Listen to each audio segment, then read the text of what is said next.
Hello students and welcome back once again. जैसा कि आप सब स्टूडेंट्स जानते हैं कि अभी हाल ही में आपने अपना JKSSB जेईई सिविल का पेपर दिया है, तो आई होप कि सब स्टूडेंट्स का पेपर अच्छा हुआ हो।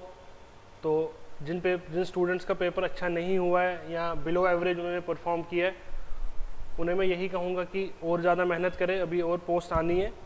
बट जो आज का वीडियो में लेके आया हूँ that's about the analysis of the paper, कि हम एनालाइज करेंगे कि किस सब्जेक्ट से कैसे क्वेश्चंस आए, इजी है, मॉडरेट है, टफ है, और हर क्वेश्चन के डिटेल सोल्यूशन कि इस क्वेश्चन से और क्या अगली बार क्या ऑब्जेक्टिव्स बन सकते हैं वो हम डिस्कस करेंगे।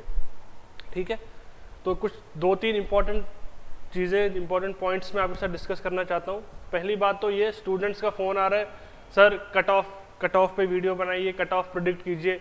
देखें, कट ऑफ प्रिडिक्शन से कोई फ़ायदा नहीं है। अगर आपको कट ऑफ पता भी चल जाएगा, क्या होगा? क्या ऐसा कोई रूल है JKSSB में कि जिस स्टूडेंट को कट ऑफ पता होगा इन एडवांस उसको हम 2 पॉइंट एक्स्ट्रा दे देंगे? ऐसा तो नहीं है। ठीक है, तो कट ऑफ के पीछे पागल होने की ज़रूरत नहीं है। ठीक है, हर स्टूडेंट को पता है कि उसने पेपर कैसा किया है। जिनका पेपर अच्छा नहीं हुआ है उनके लिए उनके लिए ये काम करना ज़रूरी है कि वो आज से ही अपनी तैयारी शुरू कर दें। जिन स्टूडेंट्स का बॉर्डर लाइन केस बन रहा है वो क्या करें, वो उन टॉपिक्स को कवर करें, उन सब्जेक्ट्स को दोबारा से पढ़ें जो इस बार रह गए थे, जिनको वो रिवाइज नहीं कर पाए। जिनका पेपर बहुत ही अच्छा हुआ है, जो श्योर है कि हमारा हो जाएगा, उनको भी मेरा यही सजेशन है कि इन टच रहें अपनी पढ़ाई के साथ, अपने अपने नोट्स को रिवाइज करें, MCQs की और ज़्यादा प्रैक्टिस करते रहें। This is the best solution. Cut off के पीछे पागल होने की ज़रूरत नहीं है, और ना ही मैं इस वीडियो में आपको कट ऑफ बताऊंगा। हाँ ठीक है, I will give my idea कि यहाँ तक वाले बच्चे जो हैं और पढ़े। ठीक है, बट कट ऑफ पे कोई डिस्कशन नहीं होगा। डिस्कशन किस पे होगा? जो क्वेश्चन JK इस पेपर में आए हैं, all the discussion will be on these questions की यहाँ से और नए ऑब्जेक्टिव्स क्या बन सकते हैं। नेक्स्ट एग्जाम की हमने तैयारी करनी है। ठीक है, जो गुजर गया, उसके पीछे रोने से कोई फायदा नहीं है। ठीक है, first question, the strain energy stored by the body within elastic limit when loaded externally is called as. I will mark this question as this was from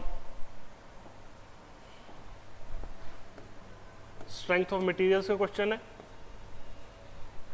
and I will mark it as easy. Why easy?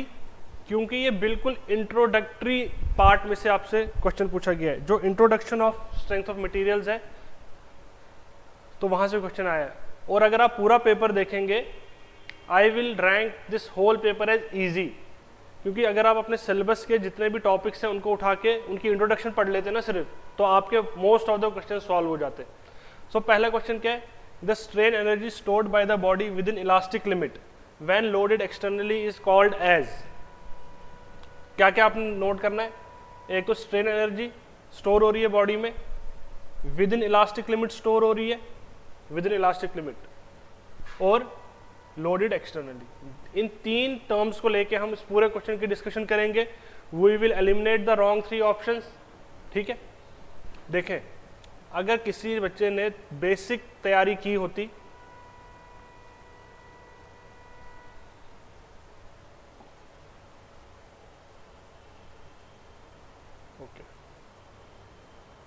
With in elastic limit,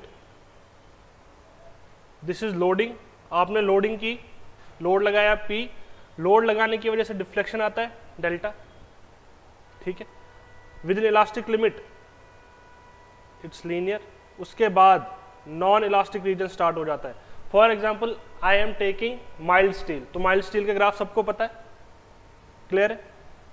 तो याद रखिएगा, जो ये load है, आपने material पे load लगाया, इस लोड ने क्या करना है? It will try to deform the bar, it will try to deflect the bar. Load is causing deflection, तो it will work, it will do work, work is form of energy. अगर ये deflection cause नहीं कर पाया तो ये energy store हो जाती है बॉडी में एज स्ट्रेन एनर्जी। ये वर्क जो है स्टोर हो जाता है बॉडी में एज स्ट्रेन एनर्जी। लेकिन इसने पूछा strain energy with in elastic limit, clear है?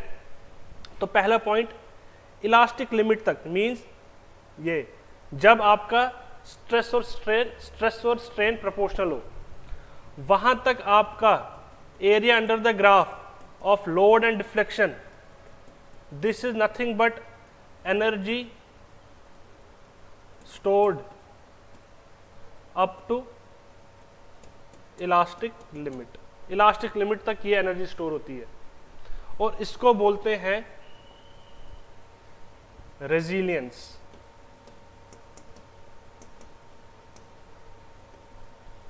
क्लियर? तो your right option was, sorry, your right option is resilience. Clear है? Now why not toughness and why not Poisson's ratio, why not elastic energy? देखो resilience is also elastic energy but more appropriate answer is resilience. आपसे term पूछी गई है, ठीक है, तो इसका आंसर था resilience. Now what is toughness, what is modulus of toughness, what is modulus of resilience? हम ये 4 नई टर्म्स भी डिस्कस करेंगे। क्यों? क्योंकि अगले एग्जाम में क्या पता वो पूछ ले। अब देखें, लोड और डिफ्लेक्शन का ग्राफ बनाएंगे, area under the load and deflection graph is resilience. अगर मैं इसी को पर यूनिट वॉल्यूम ले लूं, देखो एरिया अंडर द कर्व क्या होगा, half of P into delta. This is the area under this graph, triangle का एरिया। अगर मैं इसको पर यूनिट वॉल्यूम एक्सप्रेस करूं, पर यूनिट वॉल्यूम, तो ये कहलाता है modulus of resilience. So resilience पर unit volume is modulus of resilience. एक नया ऑब्जेक्टिव बन गया। क्या पता अगले पेपर में मॉडुलस ऑफ रेजिलियंस पूछ ले। What is modulus of resilience? Elastic strain energy stored per unit volume, मतलब ये strain energy stored up to elastic limit per unit volume. अब पर यूनिट वॉल्यूम में क्या मैं इसको लिख सकता हूं, लोड डिवाइड बाय एरिया कर देता हूं into deflection divide by length, क्योंकि एरिया इंटू लेंथ वॉल्यूम होता है, अलग अलग कर दिया एरिया इंटू लेंथ से। ये टर्म भी आप जानते हैं, इस टर्म को भी आप जानते हैं। This becomes half of stress into strain. Sorry, तो यहां से 2 डेफिनेशंस और आ गई। Area under load deflection diagram, area under load deflection diagram up to elastic limit is resilience. और अगर मैं ग्राफ बनाऊं किस किस के बीच, स्ट्रेस और स्ट्रेन के बीच, up to elastic limit, up to elastic limit, area under stress strain graph is modulus of resilience. तो 2 डेफिनेशन नहीं आ गई। Area under load deflection curve up to elastic limit is resilience, area under stress strain diagram up to elastic limit is modulus of resilience.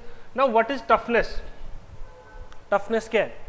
Toughness is also elastic energy, sorry, toughness is also strain energy stored in the body.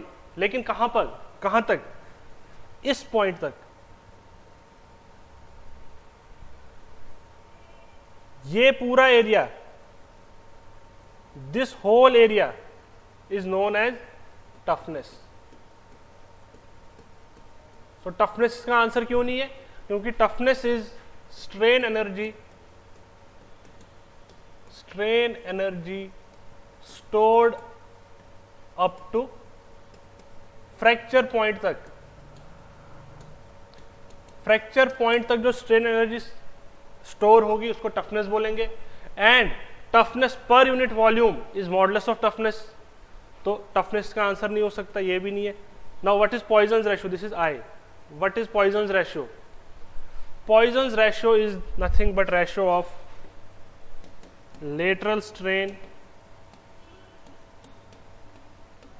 by longitudinal strain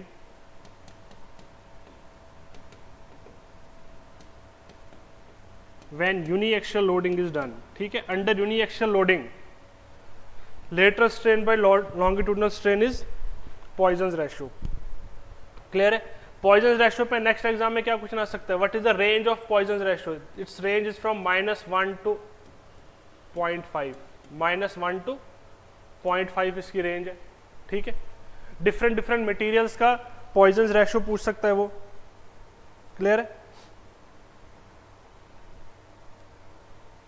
like अगर मैं इसको थोड़ा zoom करके आपको दिखाऊं, just sorry, ये कहाँ से जूम होगा,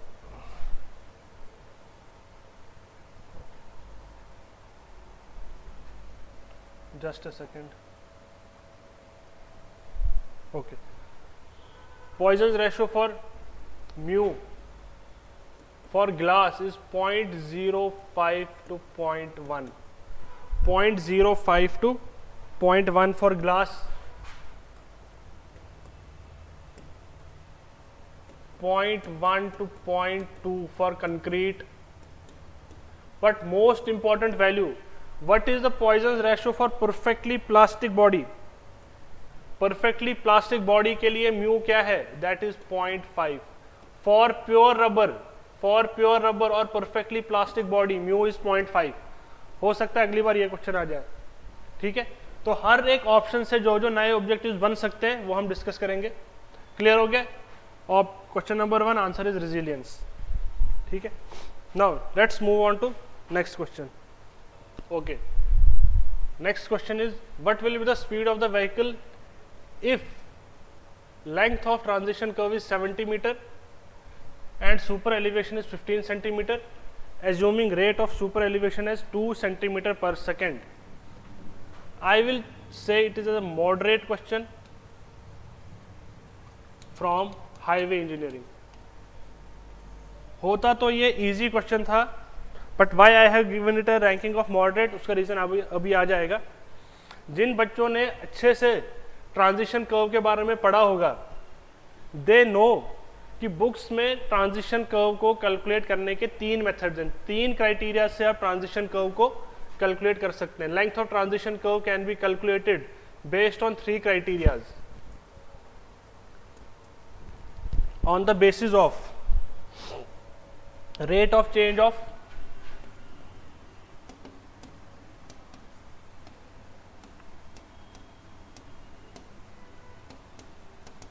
सेंट्रीफ्यूगल एक्सेलरेशन का rate of change. Next criteria is rate of change of introduction of super elevation,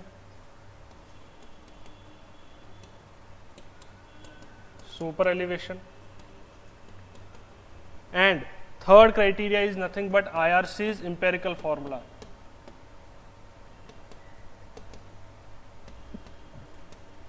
इन तीनों क्राइटेरिया से आप लेंथ ऑफ ट्रांजिशन कर्व निकाल सकते हैं, जिससे आपको मैक्सिमम वैल्यू मिलेगी। Maximum of 3 is taken as length of the transition curve. ठीक है, by rate of change of centrifugal acceleration, this centrifugal acceleration should be introduced, should be change gradually. इसमें gradual change आना चाहिए। इस फॉर्मूले से length of transition curve is 0.0215 v cube by r, 0.0215 v cube by cr. This is in meters, and velocity v is in kilometer per hour.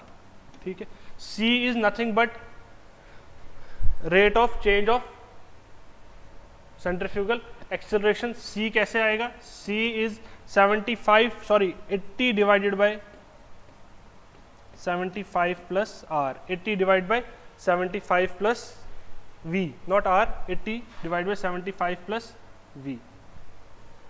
तो इस फॉर्मूले से तो ये सॉल्व नहीं होगा, क्योंकि ना आपको वेलोसिटी दी हुई है। ठीक है, आपने तो वेलोसिटी फाइंड करनी है, लेंथ दी है, ना आपको c दिया है ना r दिया है। ठीक है, तो इस फॉर्मूले से तो इसने सॉल्व नहीं होना, क्योंकि रेडियस ऑफ कर्व दिया नहीं है। ठीक है, okay, so how will you do? इसमें बेसिक यूनिटरी मेथड या मैथ्स लगना था। देखो क्या बोल रहा है, आपको सुपर एलिवेशन कितना चाहिए? 15 सेंटीमीटर का सुपर एलिवेशन चाहिए। हर सेकंड आपको अटेन हो रहा है सुपर एलिवेशन 2 सेंटीमीटर, तो कितने टाइम में आप 15 सेंटीमीटर अटेन कर पाएंगे? देखिए, इन 1 second you are able to attain 2 centimeter of super elevation, or you can say 2 centimeter of super elevation is attained in 1 second. So 1 centimeter of super elevation will be attained in 1/2 of second. अब कितना attain करना है? 15 centimetre. 15 centimetre of super elevation will be attained in 7.5 seconds, 7.5 second में. Total length of the transition curve कितना है? 70 metre. Length of the transition curve is 70 metre. तो आप गाड़ी को कितनी स्पीड से चलाएंगे ताकि आपकी पूरी की पूरी सुपर एलिवेशन अटेन हो जाए? वेलोसिटी निकालना था ना. Velocity is distance per unit time, that is 70 divided by 7.5. ठीक है, 70 डिवाइड बाई 7.5 मीटर पर second. So what is the answer? इसका आंसर आना था 9.3. बेसिक मैथ्स से निकलना था ये. तो याद कर रखना है आपने, जो चीज आपने निकालनी हो उसको हमेशा राइट हैंड साइड में रखना है. लाइक 15 सेंटीमीटर सुपर एलिवेशन कितने टाइम में अटेन हो जाएगी? 15 सेंटीमीटर सुपर एलिवेशन कितने टाइम में अटेन होगी? तो टाइम को आपने राइट हैंड साइड पे रखना है. इज इक्वल टू के राइट हैंड साइड में रखेंगे तो आपका आंसर निकल जाएगा. ठीक है, दिस वाज क्वेश्चन सेकंड. इसीलिए मैंने इसको मॉडरेट कहा. अदरवाइज अगर डायरेक्ट फॉर्मूला बेस्ड होता तो ये इजी था. इसमें थोड़ा बहुत मैथ्स 7th 8th क्लास का मैथ्स यूज हो रहा था तो मॉडरेट कर दिया. Okay, now next question is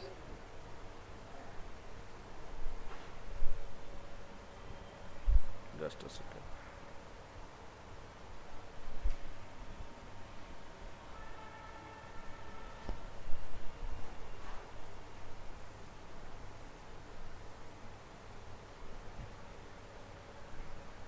Okay, next question is from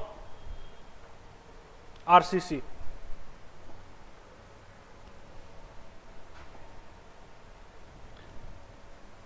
RCC का क्वेश्चन पूछ लिया था. Easy question. ठीक है, the location of neutral axis of A T beam will fall in which of the following categories. सबसे पहली बात, थोड़ा न्यूट्रल एक्सिस के बारे में जान लेते हैं. What is neutral axis?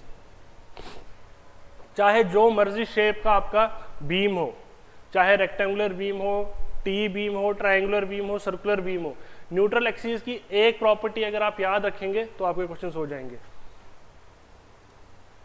For example, this is a rectangular section. मैं कहता हूं ये न्यूट्रल एक्सिस है. Neutral axis divides the cross section in such a way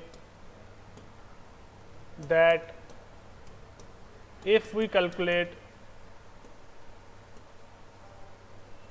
moment of resistance from either of the two sides,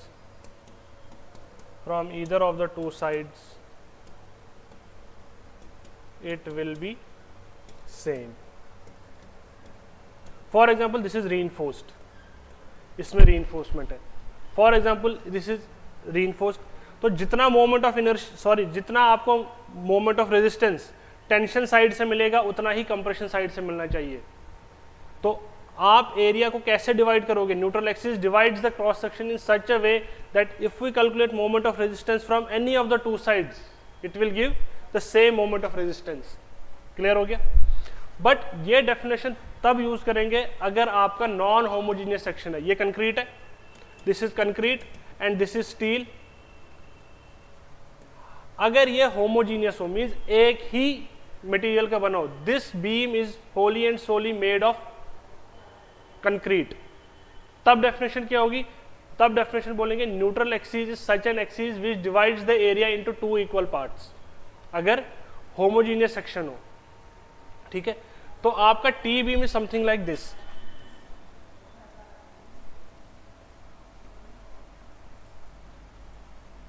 this is reinforced. आपका neutral axis यहां lie कर सकता है, मींस इन द फ्लैंज, यहां भी लाई कर सकता है, इन द वेब, कहीं भी आपका न्यूट्रल एक्सिस लाई कर सकता है। वो किस पे डिपेंड करेगा कि आपकी यहां रीइंफोर्समेंट कितनी है। जब आप आरसीसी में analysis of T beam detail में पढ़ेंगे, वहां आपको ये पता चल जाएगा कि न्यूट्रल एक्सिस फ्लैंज में भी लाई कर सकती है, वेब में भी लाई कर सकती है। तो इसका आंसर था बोथ ए एंड बी। ये तो आंसर ही नहीं बनता है, तो always at the centre of the web, no. अगर ये वेब के सेंटर में हो, for example this is 100 mm, तो 50 पे काटोगे, ऐसा नहीं है। This option is wrong, this option is right, C. Clear?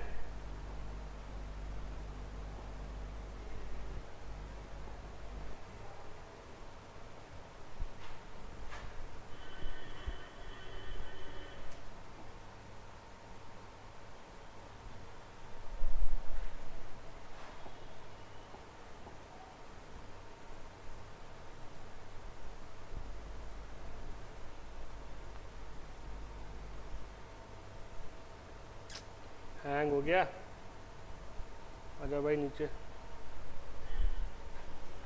Okay, next question is, इससे पहले भी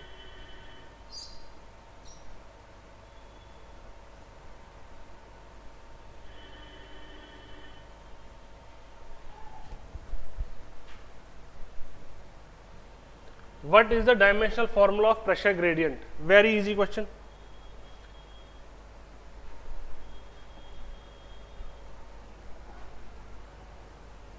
इजी। कहां से आया है? Fluid mechanics. प्रेशर ग्रेडियंट का dimensional formula. What is pressure gradient? Pressure gradient is change in pressure with respect to space, change in pressure with respect to length और space, dp by dx, this is pressure gradient.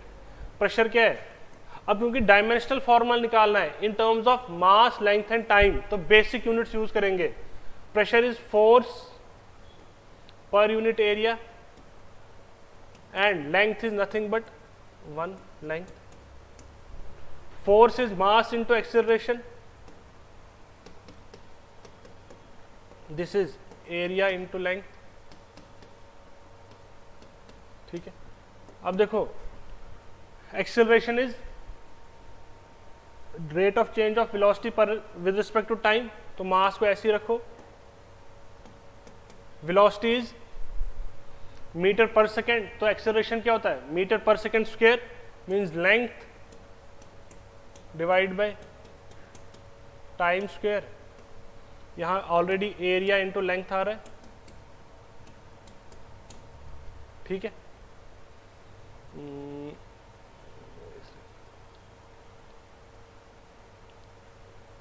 तो मास आपका आ गया m, length आ गया l, ये आ गया l cube, area into length, ये आ गया टी स्क्वायर। कर लीजिए solve. m1 l raise power -2, t raise power -2, C option, ठीक है। तो बहुत इजी क्वेश्चन था, जिसको ये pressure, force per unit area और लेंथ, ये एल क्यूब हो गया, मास इंटू एक्सेलरेशन, ठीक है। तो ऐसे सॉल्व होना था ये।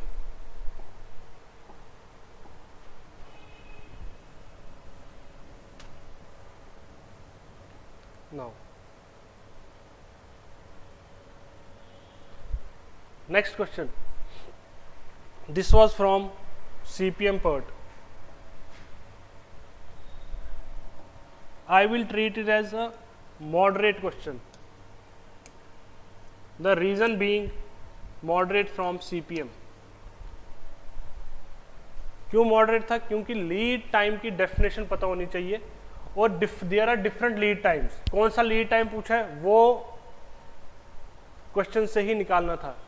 Lead time in material, material में लीड टाइम पूछा था। सबसे पहले थोड़ा सा डिस्कशन लीड टाइम पे। What is lead time? Lead time is total time taken और lapse between the start and completion of any process. किसी भी प्रोसेस को स्टार्ट से लेकर कंप्लीशन तक जो टाइम लगेगा, स्टार्ट से लेकर कंप्लीशन तक जो टाइम लगेगा किसी भी प्रोसेस में, उससे बोलते हैं लीड टाइम। ठीक है, now this is a very general term process. कौन सा process? Construction process, mechanical process, तो डिफरेंट टाइप के प्रोसेस से आपको डिफरेंट टाइप के लीड्स मिलते हैं। ठीक है,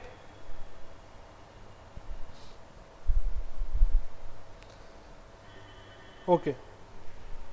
now lead time can be of 3 types. Lead time जो है 3 प्रकार का हो सकता है। ये आपका बेसिकली प्रोडक्शन मैनेजमेंट का क्वेश्चन है। एट कस्टमर एंड, आपको मैं बहुत ही इजी एग्जांपल से समझाऊंगा। कस्टमर एंड पे कुछ लीड टाइम होगा, देन मटेरियल एंड पे, देन प्रोडक्शन और फैक्ट्री एंड पे। एट प्रोडक्शन एंड, क्लियर हो गया?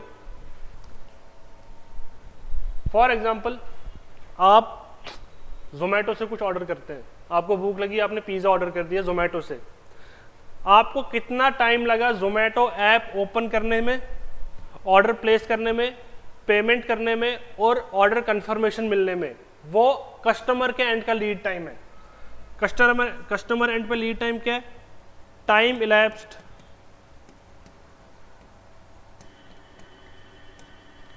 Between placing of order to confirmation.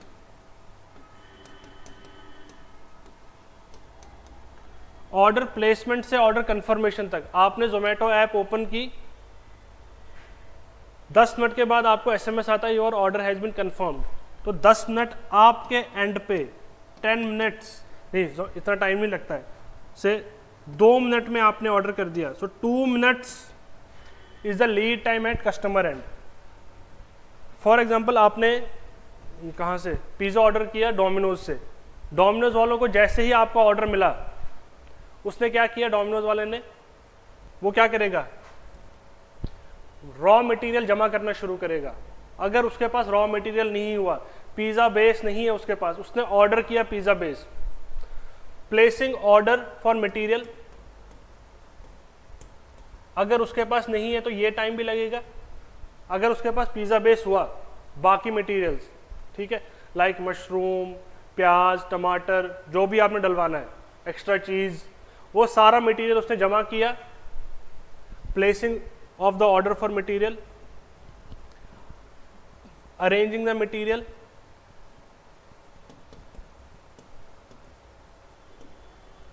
And putting the material to use.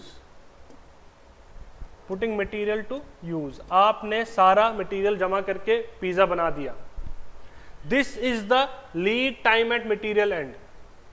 Pizza बनाने के बाद कहां रखेगा वो? ओवन में। अब उसके हाथ में कुछ नहीं है, अब सारा का सारा टाइम कहां लगेगा? Baking of the pizza, that is the production end. ये फैक्ट्री एंड पे जो टाइम लगा for baking of pizza, this is known as lead time at production end. अब ये आपसे पूछा था लीड टाइम इन मटेरियल, तो लीड टाइम मटेरियल में क्या आएगा? Time elapsed between ordering, receiving and putting the material into use, option C. ठीक है, क्लियर हो गया? These are the components of lead time, note कर लीजिएगा।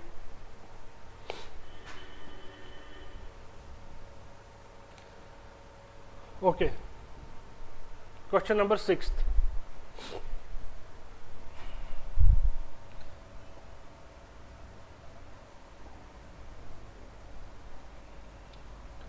I will mark it as easy from irrigation. Easy question, क्यों? Direct definition based on this. A cross drainage work, CD work, where canal is taken over by the drainage if the bed level of irrigation canal is higher than the drainage.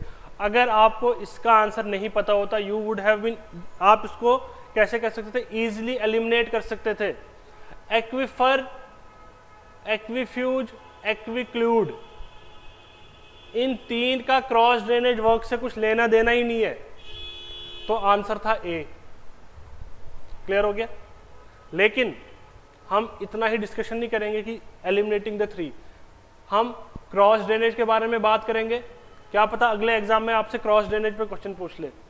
Cross drainage works क्या है, what are cross drainage works? आपने एक कनाल ले जानी है fields में, ठीक है, यू आर टेकिंग ए कनाल, लेकिन रास्ते में नेचुरल ड्रेन आ रही है, ठीक है। ड्रेनेज का मतलब आप ये समझ लीजिए, drainage means river. For better understanding, drainage is river. ये आपकी रिवर, ये आपने कनाल ले जानी है, लेकिन रास्ते में क्या आ रही है, रिवर आ रही है। Now you have two options, या तो कनाल को रिवर के ऊपर से ले जाओ या रिवर को कनाल के ऊपर से ले जाओ, ठीक है। तो on the basis of that दो टाइप के ड्रेनेज वर्क्स बनते हैं, cross drainage works. Canal taken over river और रिवर टेकन ओवर कैनाल। अगर आप नदी के ऊपर से कनाल को जंप करा दें तो दो टाइप के ड्रेनेज वर्क्स बनते हैं, that is aqueduct and siphon aqueduct. समझा भी दूंगा आपको, डायग्राम से देख लीजिए।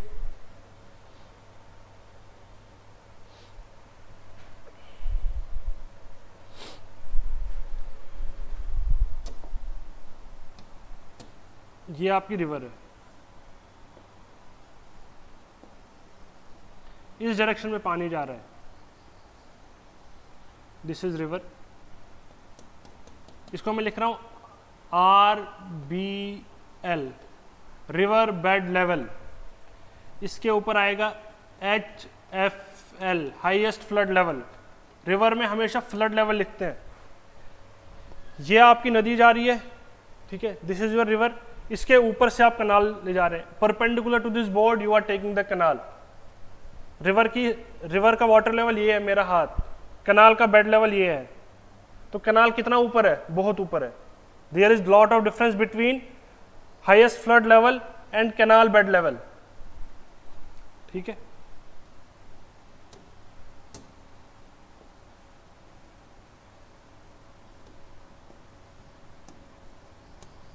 ये आपका है कनाल बेड लेवल CBL, और ये है FSL। कनाल में कभी भी फ्लड लेवल नहीं लिखते हैं।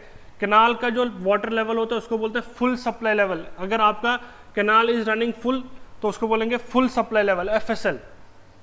तो दिस इज एक्विडक्ट। नदी ऐसे जा रही है, नदी का पानी ऐसे, कनाल का पानी ऐसे, परपेंडिकुलर टू द स्क्रीन। बीच में गैप है, there is a gap, free board, that means water of river is under atmospheric pressure, ठीक है। This is aqueduct. लेकिन अगर मैं कैनाल को लोअर डाउन कर दूं और किस में डाल दूं, रिवर में, तो बन जाएगा साइफन एक्विडक्ट। कैसे?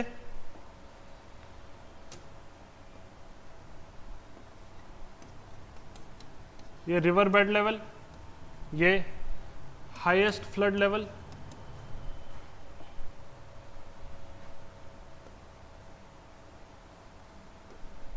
This is canal, this is canal, ये FSL। तो सबसे पहले आएगा RBL, रिवर बेड लेवल, फिर आएगा कनाल का बेड लेवल CBL, कनाल बेड लेवल CBL, फिर आएगा HFL और फिर आएगा FSL। तो नेक्स्ट एग्जाम में अगर मॉडरेट टू टफ क्वेश्चन पूछेगा, arrange the levels for aqueduct. Aqueduct में पहले RBL, then HFL, then CBL, then FSL। So right answer was aqueduct, ठीक है। अगर आप रिवर को कैनाल के ऊपर से ले जाते हो, बेसिकली देखा जाता है कि क्रॉस सेक्शनल एरिया किसका ज्यादा है। It is very difficult to take a river, पूरी की पूरी रिवर की आप ग्रेडिंग चेंज करके कैनाल के ऊपर से नहीं ले जा सकते हैं। अगर रिवर बहुत ज्यादा बड़ी है, किसी वक्त क्या होता है, स्ट्रीम छोटी होती है, छोटी नदी होती है, कैनाल आपकी बड़ी होती है, तब नदी को ही ऊपर से ले जाते हैं। क्लियर हो गया? If river is taken over canal, तो वहां भी आपके दो टाइप के CD वर्क्स बनते हैं। जिसका नाम है super passage and canal siphon.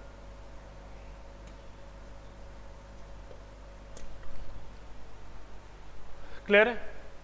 तो answer was aqueduct. Now what about these three terms, ये कौन सी बला है? Aquifer, aquifuge and aquiclude. इसके बारे में भी डिस्कशन करेंगे, देख लीजिए, इसको नोट कर लीजिएगा। I am preparing you for the next paper. Next paper में कौन कौन से ऑब्जेक्टिव्स आ सकते हैं? जो हो चुका पेपर उस पर रोने का कोई फायदा नहीं है। जिन बच्चों का पेपर अच्छा नहीं हुआ, they don't have to lose hope, तैयारी शुरू करिए अपनी। जिनका पेपर ठीक हो, मतलब जो बॉर्डर लाइन पे, वो अपने कंसेप्ट को और थोड़ा पॉलिश करें तो इंशाल्लाह उनका नेक्स्ट पेपर में हो जाएगा। बिकॉज बहुत सारी पोस्टें एडवर्टाइज होने वाली हैं, round about 800 post are to be advertised by JKSSB in the coming time. ठीक है। Now what is aqueduct, aquifer, aquifuge, aquiclude, in तीन टर्म्स को हम डिफाइन करेंगे। यहां से भी ऑब्जेक्टिव बनता है। Aquifer,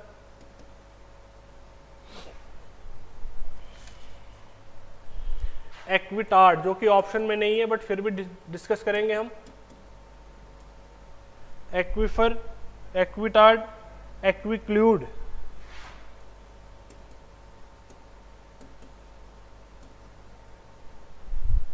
and एक्वीफ्यूज।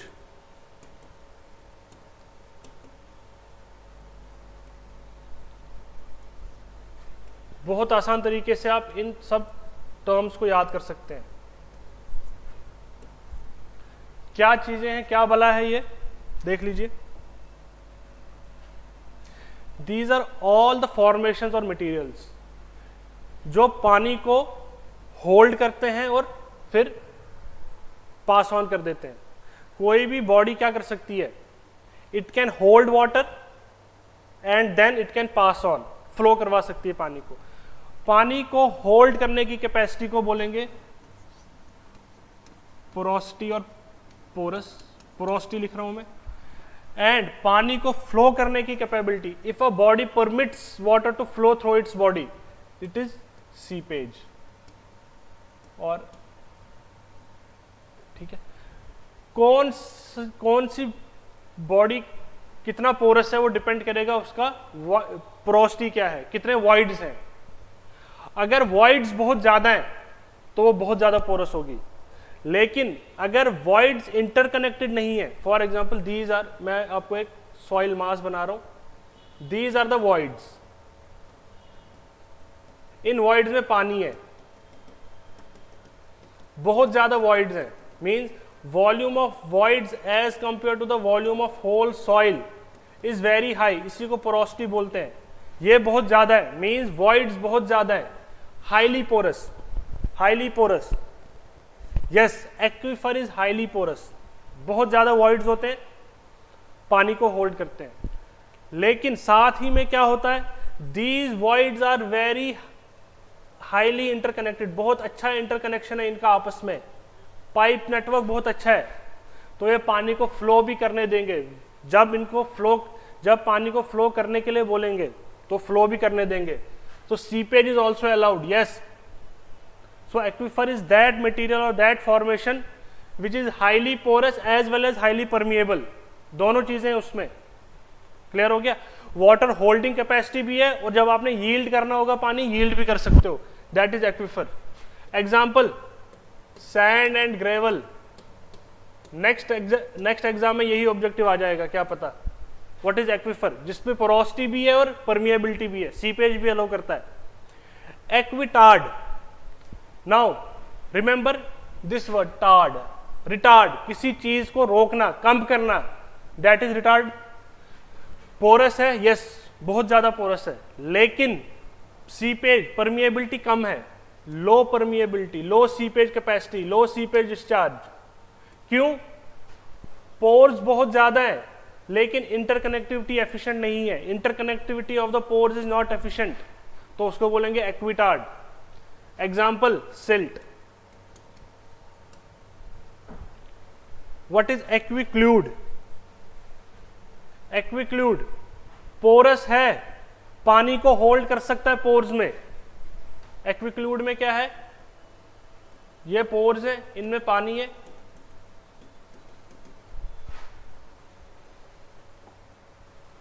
पानी है, लेकिन इंटरकनेक्टिविटी ऑफ वॉइड्स नहीं है, interconnectivity is not there.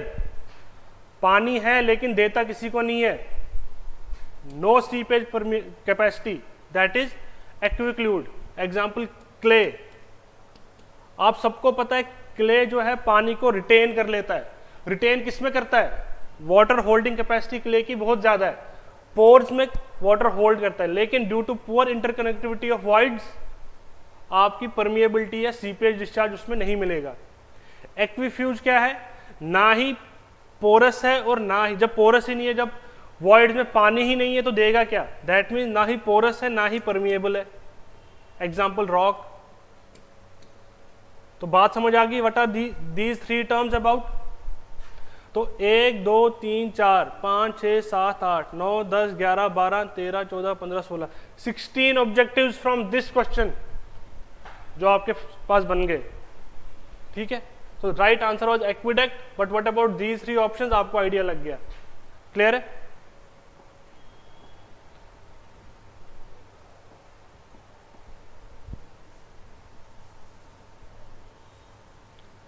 Now ये मजाक किया हुआ था इन्होंने, question number 7।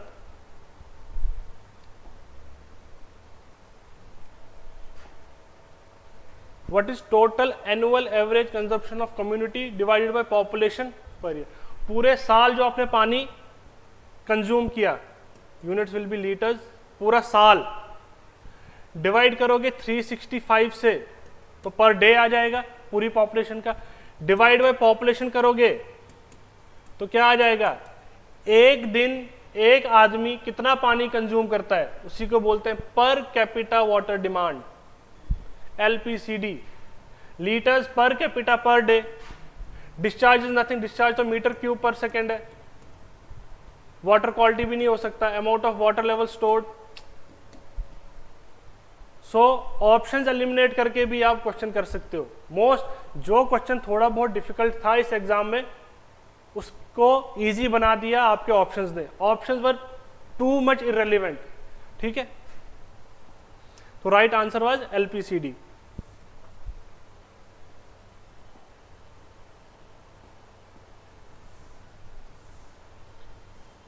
Okay, what is the term used for distance between two rails in a railway track? Again a question from railway engineering and I will mark it as, railway engineering से आया था, and I will mark it as easy.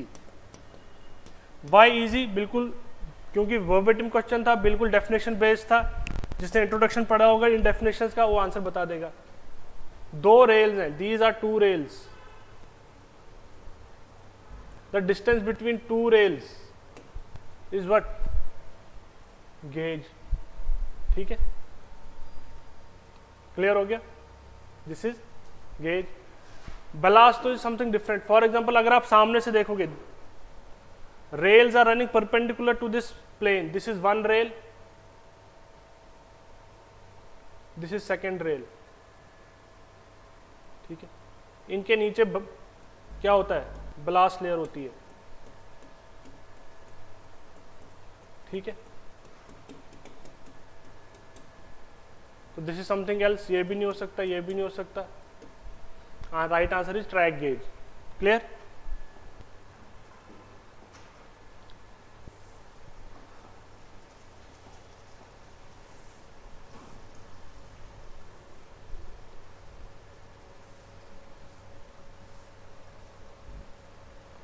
Now,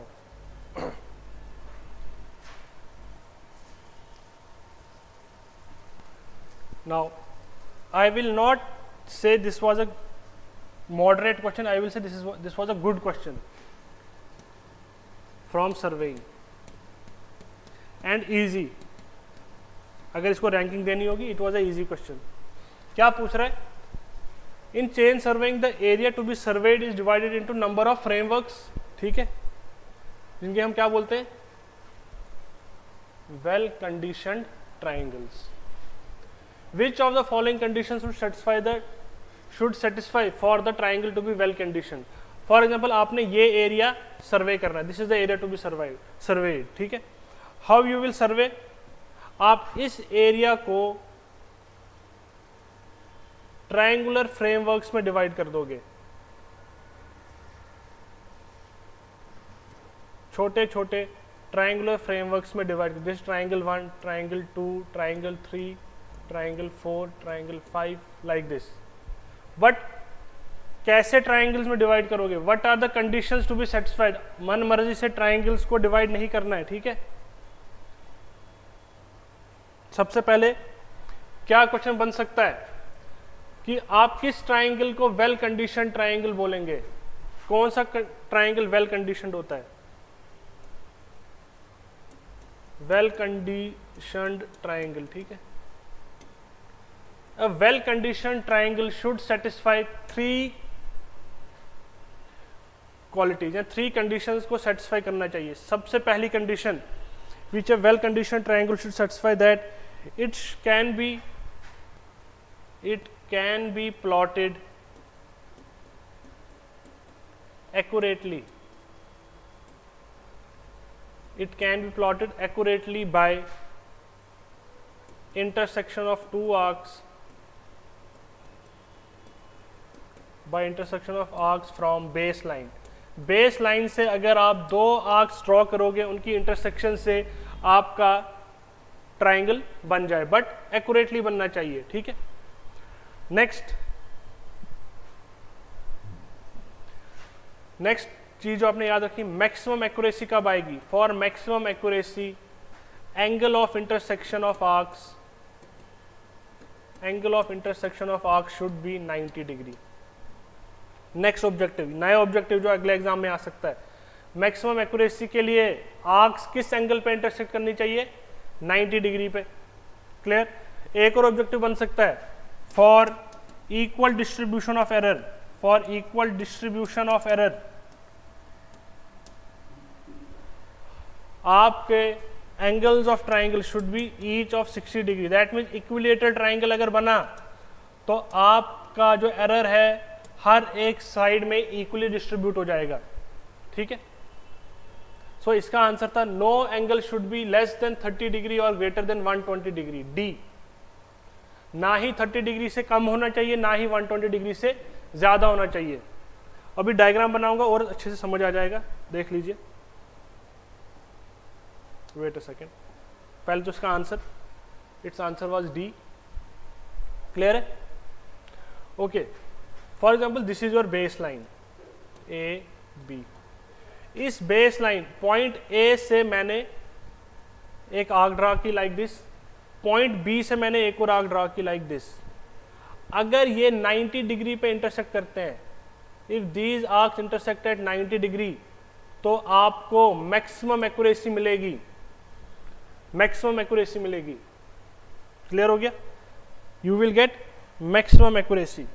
क्या मतलब है, for example this is line of length L, अगर आप इस line L को रॉन्गली मेजर करते हो और प्लॉट करते हो बाय L+E, तो ये पॉइंट जो है C, ये भी E डिस्टेंस मूव करेगा, ये भी E डिस्टेंस मूव कर जाएगा, it will move up to C'।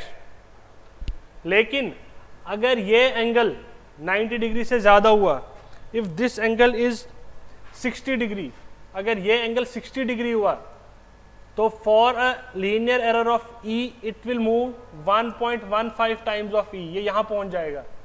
अगर ये एंगल 30 डिग्री हुआ तो this will be 2E, means linear deviation, length में डिविएशन, लेंथ में एरर कितना आ रहा है E। अगर 90 डिग्री एरर, 90 डिग्री एंगल ले रहे हो तो ये कितना ट्रांसफॉर्म हो जाएगा, बाय सेम अमाउंट E। लेकिन अगर 30 डिग्री एंगल हुआ तो it will be twice, 2E move कर जाएगा। इसीलिए 30 डिग्री से कम का एंगल अलाउड नहीं है वेल कंडीशन ट्राइंगल में। So answer was D. ये भी इंपॉर्टेंट है, अगर 90 डिग्री एंगल है तो एक लाइन में अगर लीनियर एरर E है तो कितना वो शिफ्ट हो जाएगा, बाय सेम अमाउंट E। अगर 60 डिग्री है तो it will get displaced by 1.15 times of E। अगर 30 डिग्री एंगल बना रहा है आर्क पे, ये एंगल, इस एंगल की बात कर रहा हूं मैं, ये, तो it will be 2 times of E. Clear? इससे कम चला जाएगा तो it's a bad, it's not a well condition triangle. ठीक है,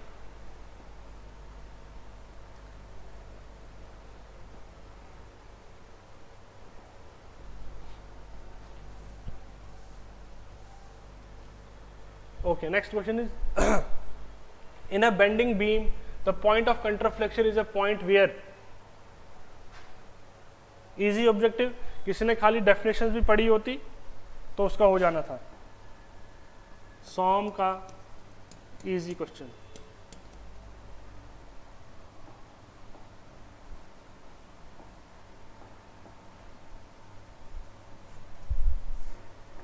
in a bending beam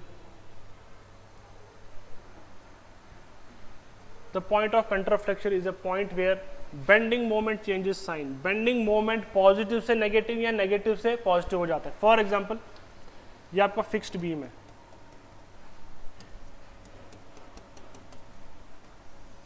this is a fixed beam. अगर मैं इस पे लोड लगाऊं P, तो how it will deflect, it will deflect like this. देखिए यहां पे हॉगिंग हो रही है इस एरिया में, यहां पे सैगिंग, और यहां पे अगेन हॉगिंग।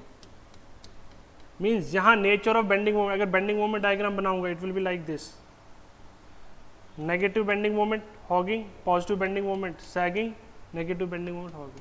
तो जहां जिस पॉइंट पे आपका बेंडिंग मोमेंट साइन चेंज करता है उसको बोलते हैं point of contraflexure. Next objective, next paper में क्या आ सकता है, आपकी इलास्टिक डायग्राम पे, डिफ्लेक्शन डायग्राम पे, जहां पे नेचर ऑफ डिफ्लेक्शन या कर्वेचर चेंज होता है, ये पॉइंट देखिए यहां पे पहले ऊपर की तरफ था फिर नीचे की तरफ हो गया। इन पॉइंट्स को क्या बोलते हैं, इन पॉइंट्स को बोलते हैं points of inflection. Point of inflection ये पूछ लेगा नेक्स्ट पेपर में, ये आ जाएगा पॉइंट ऑफ इन्फ्लेक्शन, बताओ क्या होता है। डिफ्लेक्शन डायग्राम पे या इलास्टिक डायग्राम पे या इलास्टिक कर्व पे वो पॉइंट्स जो क्या शो करते हैं, चेंज ऑफ कर्वेचर, उनको बोलते हैं पॉइंट्स ऑफ इन्फ्लेक्शन। लोकेशन दोनों की सेम है, लोकेशन दोनों की सेम होती है, बट बेंडिंग मोमेंट डायग्राम पे जब लोकेट करोगे तो point of contraflexure, elastic curve पे जब करोगे तो पॉइंट ऑफ इन्फ्लेक्शन। ठीक है,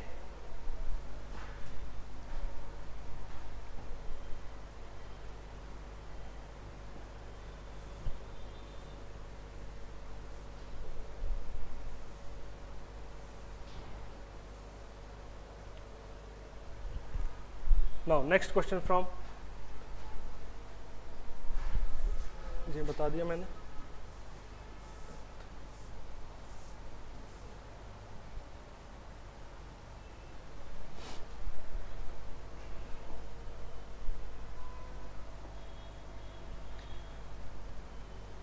आरसीसी से इजी क्वेश्चन। Y easy? क्योंकि हर एक बच्चे को पता था IS 4, 5, 6 पढ़ के जाना है। IS 4, 5, 6 पढ़ के जाना था, जिसने IS 4, 5, 6 पढ़ा होगा उसके लिए इजी है। क्लॉज 26.5.1.3, अगर बीम की डेप्थ, अगर बीम की डेप्थ 750 mm से ज्यादा हो जाए तो आपको साइड रीइंफोर्समेंट देनी पड़ती है। ठीक है, 750 mm से डेप्थ बढ़ जाए तो आपको साइड रीइंफोर्समेंट देनी पड़ती है। और नेक्स्ट क्वेश्चन, कितनी साइड रीइंफोर्समेंट दे सकते हो? 1% side reinforcement, side face reinforcement दे सकते हैं। 1% साइड फेस रीइंफोर्समेंट देनी है, to be equally distributed on both the faces. Next question, अगर टॉर्शन भी इंक्लूड करेंगे तो फिर 350 आया था, बट क्योंकि कोई उसका मेंशन नहीं है तो answer is D, 750 mm। Clear हो गया? तो ये क्लॉज देख लीजिएगा, क्लॉज 26.5.1.3, तो वहां से आपको आंसर मिल जाएगा।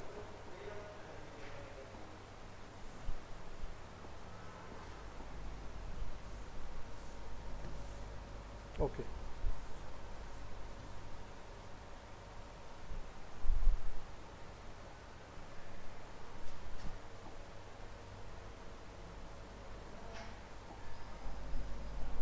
Next question is from FM and easy. Why easy? क्योंकि जिस बच्चे ने पढ़ा भी नहीं होगा, जबरदस्ती पढ़ा होगा, उसने भी कहीं ना कहीं ये टर्म पढ़ी होगी। अगर डेंसिटी ऑफ फ्लूइड कांस्टेंट रहती है, मींस डेंसिटी चेंज नहीं हो रही है, उसका क्या मतलब है? फ्लो क्या है? कंप्रेसिबल है, इनकंप्रेसिबल है, यूनिफॉर्म है, नॉन यूनिफॉर्म है। फॉर एग्जाम्पल आपने नहीं पढ़ा था, still eliminate the options. Uniform flow और नॉन यूनिफॉर्म नहीं हो सकता, because this has to do with something with respect, this is something with respect to space. ये स्पेस कोऑर्डिनेट्स पे डिपेंड करता है कि फ्लो यूनिफॉर्म है या नॉन यूनिफॉर्म है, इसका डेंसिटी से कोई लेना देना नहीं है। ठीक है, अच्छा, कंप्रेसिबल या इनकंप्रेसिबल। नाउ एक बेसिक टर्म आपने इंट्रोडक्शन ऑफ फ्लूइड मैकेनिक्स में मैंने पढ़ाई थी, what is beta? Beta is compressibility. क्या होता है compressibility? This is relative change in volume with respect to change in pressure. जब आप प्रेशर चेंज करेंगे तो बॉडी का अगर वॉल्यूम, या बॉडी यहाँ फ्लूइड है, अगर फ्लूइड का वॉल्यूम चेंज होता है तो हम कहेंगे दैट इज कंप्रेसिबल। ठीक है, बिकॉज अब वॉल्यूम जो है वो देखो, डेंसिटी इज मास पर unit volume and volume is mass by density. तो क्या मैं लिख सकता हूं? देखो मास तो चेंज होने से रहा, मास चेंज नहीं होगा, तो वॉल्यूम चेंज करने के लिए आपको डेंसिटी चेंज करनी है। तो क्या मैं यहां लिख सकता हूं? Relative change in density upon change in pressure. Pressure change करने पे अगर डेंसिटी में चेंज आ रही है तो उसको कंप्रेसिबिलिटी बीटा। अब अगर चेंज नहीं आ रही है, if the density of the fluid remains constant, means density is not changing, this is zero, तो कंप्रेसिबिलिटी इज जीरो, उसी को क्या बोलते हैं? इनकंप्रेसिबल। तो याद रखिएगा, अगर density of flow change, density of fluid change नहीं हो रहा है तो उसको इनकंप्रेसिबल फ्लो बोलेंगे। Clear?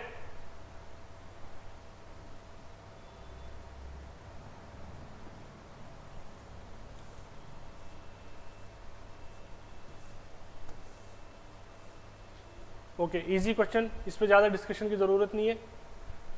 Which method of irrigation is suitable for orchard trees? जिसने रट्टा भी लगाया होगा पहले 1-2 पेजेस का इरिगेशन का, इसका आंसर आता है बेसिन। ठीक है, I think basin, yes, basin type of irrigation is for orchids.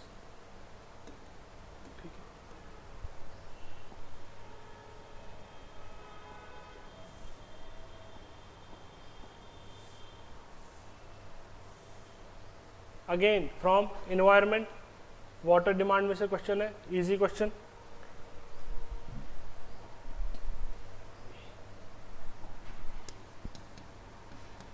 Environment,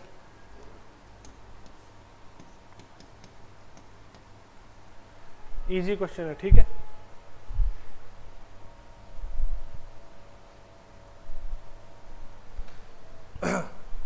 fire demand क्या पूछा है? कचलिंग्स फॉर्मूला इसमें से कौन सा है? ठीक है, so its answer is C, under root of P.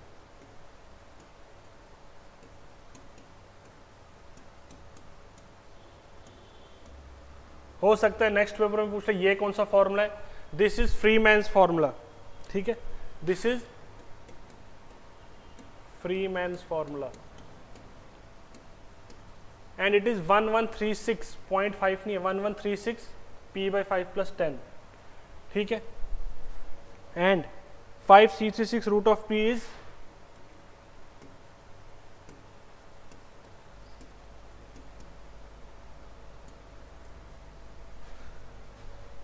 बस्टन्स formula. ठीक है, तो ये 3 नाम याद रखिए। तो इसका आंसर था ये Kuichling's formula, option C.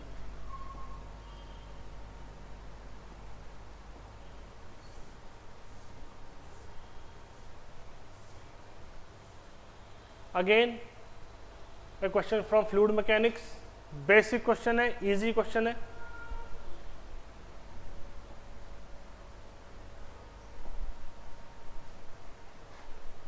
Easy question from fluid mechanics.